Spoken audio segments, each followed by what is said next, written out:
મહેમદાવાદના સણસોલીના ચૂંટણી ટાણે અવ્યવસ્થા સર્જાતા પોલીસ બોલાવવી પડી।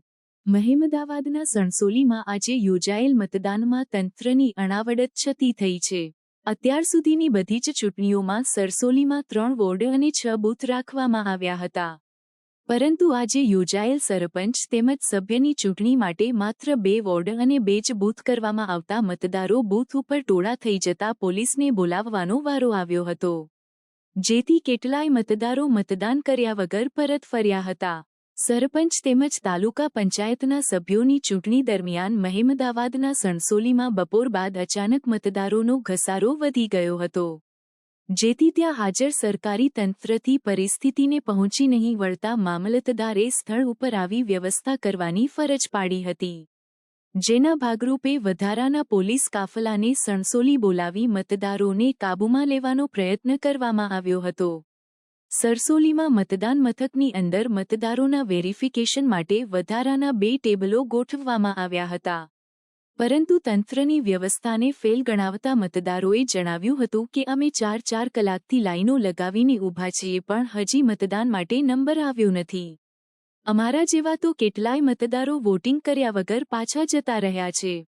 સણસોલીમાં મતદાન કરવા આવેલા મતદારોએ જણાવ્યું હતું કે અમે 4 કલાકથી લાઈનોમાં લાગ્યા છીએ પણ અમારો નંબર આવ્યો નથી। હવે અમારે દોરા દોવાનો સમય થયો છે, માટે અમારે વગર મતદાન કરે પાછા ફરવાનો વારો આવ્યો છે। કેટલાય કલાકોથી લાંબી લાઈનો લાગી છે, પણ કોઈ પાણી સરખાનો ભાવ પૂછવા આવ્યું નથી। સણસોલીમાં ચૂંટણી દરમિયાન અવ્યવસ્થા સર્જાતા મહેમદાવાદ મામલતદારને સણસોલી આવવાની ફરજ પડી હતી। બપોર બાદ મતદારોનો ઘસારો વધી જતા મામલતદારે વધારાનો પોલીસનો રિઝર્વ સ્ટાફ બોલાવી બૂથની બહાર જેમણે મતદાન કર્યું છે તેમને સ્થાન ખાલી કરાવ્યું હતું, તેમજ બૂથની અંદર 2 વધારાના ટેબલો ગોઠવી મતદાર વેરિફિકેશનની પ્રક્રિયા ઝડપી કરાવી હતી। સણસોલીમાં મતદાન દરમિયાન અવ્યવસ્થા બાબતે સરપંચના ઉમેદવાર ભીખાભાઈ પરમારે જણાવ્યું હતું કે સણસોલીમાં 3 વોર્ડ હતા, શિવપુરા, સણસોલી અને અંબિકાનગર, પણ શિવપુરા રોડ સણસોલી લાવી દીધું અને વ્યવસ્થા પણ યોગ્ય કરી નથી, માટે મતદારો આવીને 3 થી 4 કલાક લાઈનોમાં ઊભા રહી પાછા ગયા।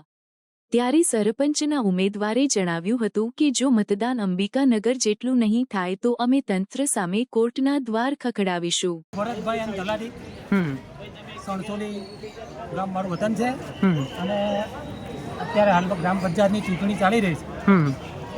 એમાં અત્યારે આપ લાઈન જોઈ શકો છો, છેક અહીંયાથી અંદર સુધી આ લાઈન સવારથી આવીને આવી જ છે। એનું મુખ્ય કારણ એવું છે કે ભાઈ અહીંયા 5 થી 7 વોર્ડ એક જ બૂથમાં સમાવેલી છે અને આ બાબતે ચૂંટણી અધિકારીને અમારા જે સરપંચના ઉમેદવારો છે તેમણે રજૂઆત કરી, પણ હજુ સુધી કોઈ બીજું એનું નિરાકરણ આવ્યું નહીં અને અમે છેલ્લા 2 કલાકથી આ લાઈનમાં ઊભા છીએ। અગાઉ પણ લાઈનમાં આવ્યા અને પાછા ગયા, પણ આ લાઈન હટવાનું નામ નહીં નથી અને લગભગ ઇલેક્શનનો ટાઈમ પૂરો થવા આવ્યો છે, વોટિંગ પૂરું થાય એવું નથી। તો એવું કહી શકાય કે વોટિંગ આનું પૂરું નહીં થાય 100%? હા, 100%। મતદારોને મત આપવો છે પણ એમની સગવડ નહીં, સગવડ ઊભી થઈ ગઈ છે, બાકી મતદારો બિચારા આવીને પાછા જાય છે। તો આમાં એવું કહી શકાય કે જે ચૂંટણીમાં ઊભા છે તો ચૂંટણી ઉપર અસર પડી શકે ઓછી મતદારીના લીધે, અને આવું રહે તો મતદાનમાં ટકાવારીમાં ઘણો બધો 20-25% ફેરફાર થાય, ઘટી જાય એવી પૂરેપૂરી શક્યતાઓ છે। ભીખાભાઈ છબાભાઈ પરમાર। અને શું મુદ્દો થયો છે? મુદ્દો સાહેબ એવો થયો કે અમારે અહીંયા ગયા ચૂંટણીથી કે 2 બૂથ રાખ્યા હતા, અત્યારે 3 બૂથ રાખ્યા। બરાબર। 3 બૂથમાં અને જલ્દી કરતા રહે, અત્યારે 60% મતદાન 4 વાગ્યા ત્યાં થયું, પણ 4 કલાક લેડી તો લાઈનમાં ઊભી રહી શકે? અચ્છા કે લેડી 4 કલાક લાઈનમાં ઊભી છે, બરાબર। શું કરવાનું? તો આનું કારણ શું હોઈ શકે? સાહેબનું પેલે હોય ને, કારણ કે બૂથ 2 બૂથ હોય તો અમને કઈ વાંધો ના આવે। બરાબર છે, એટલે 2 બૂથ તો લાઈનમાં 4 કલાક ના ઊભા રહી શકીએ। બરાબર છે, એટલે લેડીઝ નહીં 4 કલાક ઊભા રહી શકે, બોલો શું કરવાનું? અમારા મતદાન અત્યારે 60% થયું, અમારા મતદાન અત્યારે 90% થઈ જવું જોઈએ। બરાબર છે, એના બદલે અત્યારે 60% મતદાન 4 વાગ્યા થાય, એટલે એનું કારણ હોઈ શકે કે બૂથ ઓછા છે। બૂથ વધારે, બૂથ ઓછા નહીં, બૂથ વધારે, એમને બૂથ 2 કરવાના બદલે 3 કરે ભેગો। બરાબર છે, એટલે મુદ્દો એ જ છે। બૂથ વધારાના લીધે વધારાને લીધે તો પબ્લિક લાઈન થઈ અને ત્યાં આગળ ઝડપી અને બેલેટ પેપર સિક્કા મારવા શિવપુરાનું બૂથ હતું એ બંધ કરી દીધું એ બંધ કરી નહીં લાયા. બરાબર છે. એની પબ્લિક અહીં વધારે થઈ ગઈ એમ. બરાબર છે, એટલે બૂથ વધારાના કારણે અને તકલીફ લાઈન પડી રહી થઈ છે. અને બેલેટ પેપર સિક્કા વાળું એટલે 10 મિનિટ 5 મિનિટ લાગે એક પેલા બેલેટ પેપર લઈને અંદર સિક્કો મારીને આવતા. બરાબર, એટલે સમયગાળો વધારે લાગે છે બૂથ વધારાના લીધે. અને ઝડપી હે નહીં બરાબર છે, અને કોઈ વાપરવા તૈયાર નહીં. કોઈ સાંભળવા માટે તૈયાર તૈયાર નથી. નહીં. બધાને રજૂઆત કરી મામલતદાર સાહેબ આવીને ગયા પછી અમે 6 વાગે તમે અંદર પૂછતો પણ તો 4 કલાક કોણ લેડીઝ રહી છે. સાચી વાત છે. હવે અત્યારે ભેંસો દોવાનો ટાઈમ થયો 5 વાગે લેડીઝ નહીં તમારે મતદાન ના થાય શું કરવાનું?